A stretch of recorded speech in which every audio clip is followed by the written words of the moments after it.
All right, folks, Big Brain Brady, trademarked by the way. Didn't realize it takes time for water to drain from a pool. Probably should have set this up last night, but you know, learning curves, right? So in the meantime, what we're gonna do a little bit of walking, a little bit of talking, and Preacher Brady's gonna be dropping some knowledge on business of life while we do it. Because, Henry, I don't know if you wanna show the good folks at home, Noah's Ark might need to come out soon, so stay tuned! You remember this, Henry, right? What are we standing on right now, huh? Some pavement, baby. What, you didn't hear me last time? You better watch out, pal. We're coming for him, let's go! By the way, folks, fun fact. I just got a text from a gentleman by the name of John, and he said, and I quote, "Hey, Water Dog Pool Service, my name is John. We got your sticker / advertisement on our door. Can we schedule some time to possibly meet and get a quote for pool service?" Come on now.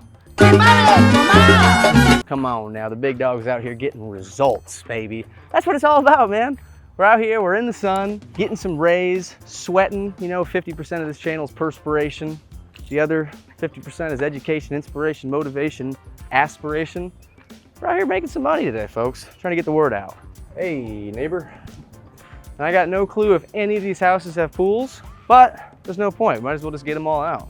Can't hurt. The only negative, you know what it is? I didn't even have, in my twisted brain, it wasn't even a negative reaction, but I got like my first not positive reaction, I guess you want to call it, the other day. You know, it's pretty cool. If I talk to people, generally speaking, like I'm, you know, oh, hi, I'm Paul, I'm Brady. Like some guy in Wilton Manors the other day. I shook hands, we talked for a few minutes, and he said he was moving, but he was happy to talk, you know? Like that's most of the interactions. But I had one guy where I was like, hey man, trying to get the word out. We're trying to build, you know, spread the word about the pool business. He was just like, yeah.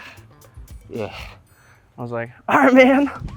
Nah, you know, that was it. But hey, how you doing? Trying to spread the word. We're getting our, we're building the pool business. I don't know if you have a swimming pool or not, but well, I'll give you a flyer. Even if you don't, even if you know somebody, you know, it's good to get the word out. So yeah, everything's good. We booked a client around the corner, and these, believe it or not, these actually help us get some new business. So yeah, all right, thank you.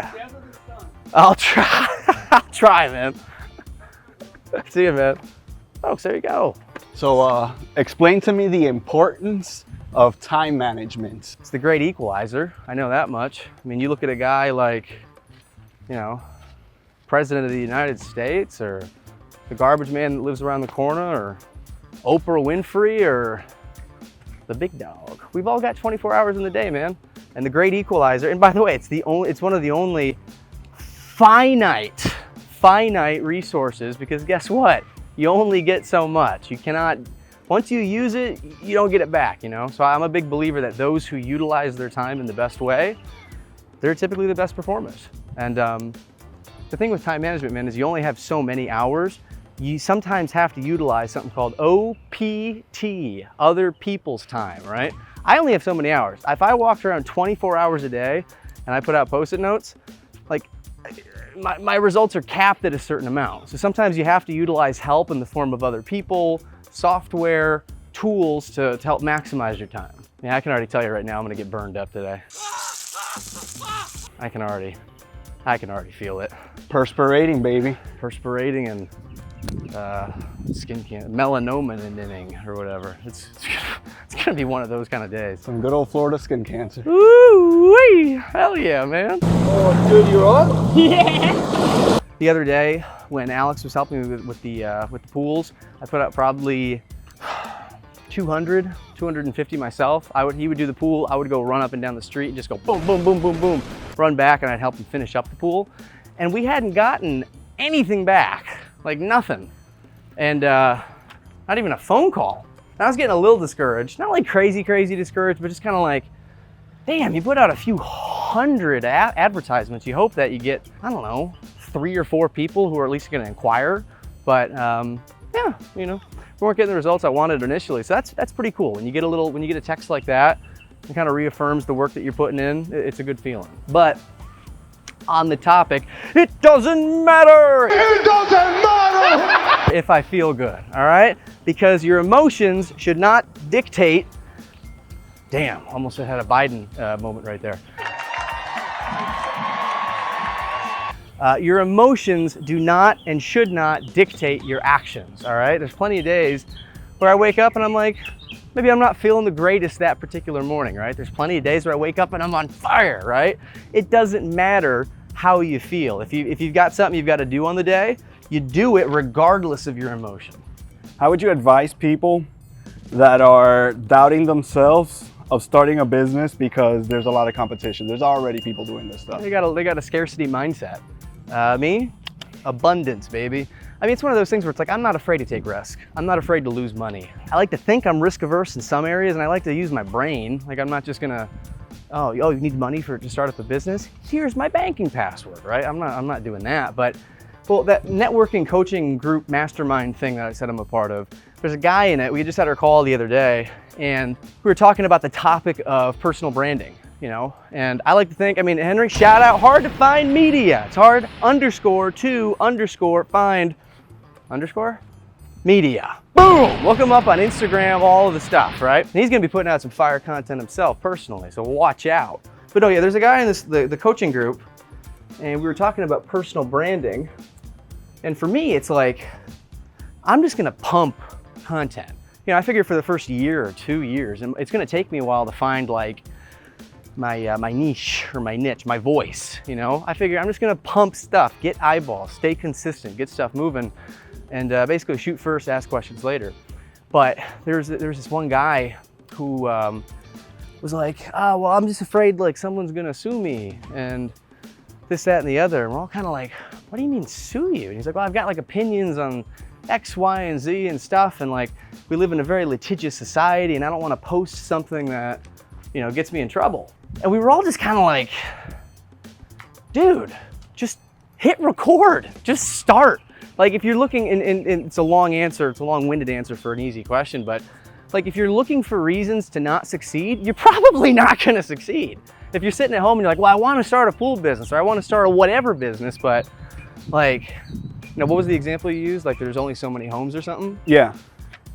It's like, oh yeah, well every house, if they've got a pool, they probably already have a pool guy. Why would I start if I can't? Well, folks, if you want to keep having that mindset, easy pickings. You're easy pickings. Huh? I mean, I love people who think like that, because you're not my competition, you know? It's kind of like a 50-50. It's like a love-hate. The people that have the very, very, very limited negative mindsets, they overthink, they overthink to the point where they don't even start.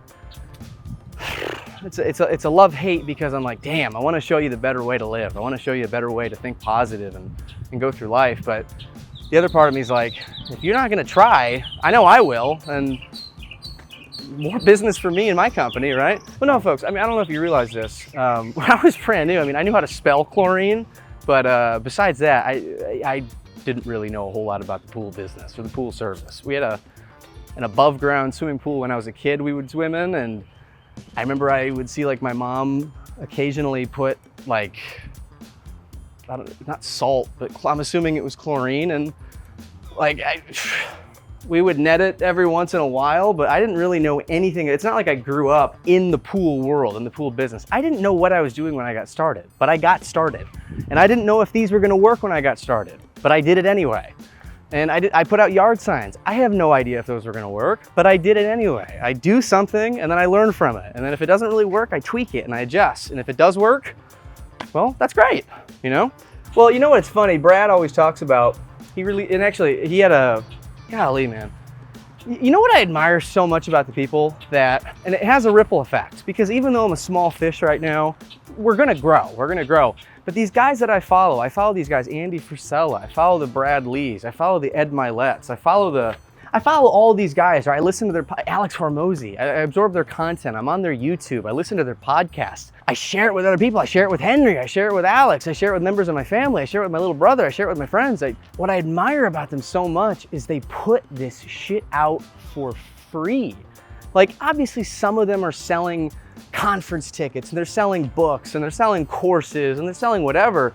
But, you know, what Alex Hormozy always says, make your free shit better than other people's paid shit.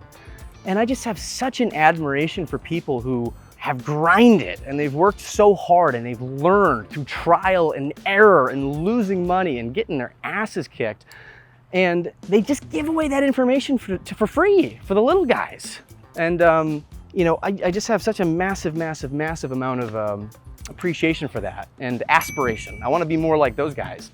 I can't sit here and I can't say, hey, I've been in the business world for 45 years, whatever. Like, I've got some experience. I've ran multiple businesses. One was a direct sales company, and I interviewed probably 10,000 plus people for that business and trained and developed over 1,000. I've got other businesses I've worked in where I've worked with thousands of other people and onboarding and sales and referrals and building organically and scale. Like, I've got a healthy amount of experience for someone my age. And you know, I try to share that information how I can while also being a goofball and having fun doing it. Oftentimes, like if I'll listen to a message from someone, it might be a 45-minute message, but there's just one sentence. There's one tip. There's one nuanced way of how someone said it. And sometimes I don't get it on the first one. I get it on the, oh, hey, how you doing, man? If I don't get it on the first listen, I might get it on the second listen. And it's just that little tiny nugget that moves mountains for me or my business. So, you know, we're just trying to put stuff out. We're trying to talk, we're trying to teach, we're trying to have fun and hopefully inspire you guys to, if you've got a dream, if you've got a goal, if you want to get after something in life, do it. Like, use me as the example. Well, and you know what's funny too, is like, that's a little tiny thing, even though it's stupid. Like, but when you work in business and you work with people, specifically sales, you get really good at reading people, micro expressions. There's the 38-55-7 rule. This is a banger.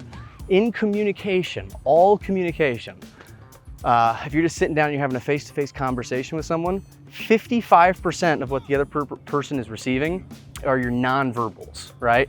Your body language, how you move your hands, your eyebrows, your facial expressions, whatever. 38% of what they pick up is the tonality. Basically not what you say, but how you say it. Tonality, nuance in your voice, whatever. And then 7% are the words themselves. Hey man, you got a swimming pool, by the way? No? All right, She should be. Well, I'm giving you a high five. But 7% are the words themselves, man. So if you're having a conversation with someone, 93% of the communication they're picking up on are not the actual words that you're saying. It's how you're saying what you're saying. So being in sales for as long as I have been and being in business, I've been in business since I was officially, I guess, 18 when I got like my first job, or first like sales job. Like, I've been a little entrepreneur since I was a little kid, mowing lawns and picking up leaves and. But you pick up on little things, like with the guy back there. I was considering being like, hey man, you got a swimming pool? Here you go, I got something for you. But he just had that look on his face where you're like, oh, you just gotta pick up on stuff like that, you know, as you go. You know, correct me if I'm wrong, but that way it's a crucial skill because you learn to move on, right? And not just beat a dead horse and trying to sell something. Well, yes and no. I mean, you gotta realize, I don't know what the exact, you're gonna hear a million statistics from a million different people, but what I always learned was, in a face-to-face sales presentation, it typically takes 5 no's before you get to a yes. No, that's gonna vary. You're gonna have some people who are just like instant buyers. You're gonna have some people where you gotta work on them a little bit. They're gonna give you some objections on price, and maybe you have to handle their objection by working on payment plans. Or maybe it's not the right time right now, but you've got a guarantee period. Or maybe they've got to talk to their significant other or their spouse because they're not able to make a decision in that exact moment. By the way, folks, if you want to handle all of those objections, get really good at handling them before they come up. That's the key to sales. Handle objections before they come up. Yeah, I mean, when I was brand new in sales, and everyone's like this to a certain extent, you know, I'd ask for the order. No, soliciting, trespassing, fundraising, loitering, salesman, religion, politics, or exceptions. I'm pretty sure these don't hit any of those, but they might hit all of them. I don't know. By the way, well, that's an example right there. You walk up and you see a house and it says, no loitering, no salesman, no whatever. You can take that at face value and be like, oh my gosh, I'm so sorry, I didn't. Or you can just put a Post-it note out. The people that have the signs that say, no salesman, no loitering, no talking, no religion, they're the ones who buy the most, and they recognize that. So that's why those are like a giant shining beacon that says, I'm a buyer, right? When you see those signs. So again, we're not really selling anything today, but excuse me, ma'am. Do you have a swimming pool by chance? No. Oh, no, but well, if you know anybody that has a swimming pool, I'll give you a little Post-it note if you'd like. We're trying to spread the word about our swimming pool company. Yeah, here you go. I don't want to step on your lawn. I'm on the, okay, here you go. Thank you very much. I figure, I look at these things as, yeah. I figure every Post-it note's like a soldier trying to build an army of word of mouth, right? You know, so, sorry, we're filming some of the content as well. That's okay. Oh my God. Yeah, well, back in the main side, I'm trying to do a nice thing. I found a cat in my yard, I took it over there, and they're going, we don't want the cat. I said, what do you mean? Well, you can take it home and foster it. I don't want to foster it. Take it to Broward Humane. I took it over there. Oh. We have so many cats now. I said, well, that's not my fault. Well, the secret is you go late at night and you put it over the fence, and then they have to take it. I don't know if that's a secret. You didn't hear that on camera, folks. You didn't hear that on camera. You didn't hear that from me. But they will take, if you do that, they will take the cat. So, all right, well, thank you. Shout out water dogs. Saving cats, man. Water dogs. So explain to me the importances of building relationships. Well, dude, the relationships, I think, are the second most important thing in your life. Number one is your health, because guess what? If you don't have health, everyone always likes to say, oh, money's the number one thing, money over everything, right? Not everyone says that, but hey, neighbor, there's lots of people who think like that. Money, money, money, money, money. Folks, your health should be your number one priority, because if you don't have your health, you don't have anything else. A really, really sick man, he's got one wish. Henry, myself, everyone on the street, we've all got lots of goals, lots of dreams, lots of wishes. A guy with cancer or a guy with some horrible sickness, he's only got one wish. So try to keep that perspective as often as I can, man. So health should be number one, but I think relationships are a real solid number two. Because even if you're like, well, dude, shouldn't money be number two? Think about it. Every single dollar you've ever made has come from a relationship. Relationships are the name of the game, man. It's also one of those things too, where if you lost everything, if I lost everything, I mean everything, but you still maintained your relationships, right? You could start over like that. Your network is your net worth. That's what people like to say, man. So relationships are a very, very, very, very, very important part of the game. What advice would you give them that is trying to find, like, let's say their purpose or like a business idea, or maybe both? It's a tough question to answer because, you know, everyone's going to have a different process when it comes to finding your purpose and coming up with ideas. But the conclusion I've come to myself is I really enjoy having an impact on people, like a lot. That stuff, it feeds my, it ignites something in me that I haven't had in a few years. And you know, I message some of the folks that follow the Instagram and the TikTok and all that stuff every once in a while, and I'll just say, hey man, if you ever need anything, we're here. You know, I'm not trying to sell you anything. This page is all about putting good stuff out there. And I've had a healthy amount of people respond back like, dude, you're putting out good stuff. I appreciate the content, it's good. Like, that stuff makes me feel good, man. I really enjoy having an impact on people and connecting with people. I care about people. So building businesses and providing opportunities for people, sharing my experience and sharing my knowledge where I have it with people who could use it. So would you say it's important to get into something that you enjoy doing? Yeah, but the question is, if you don't know what the hell you enjoy, how do you know what to get into, right? And the answer to that is, again, it's not the sexy answer, but you gotta take action. You have to do stuff. You have to go try new things, right?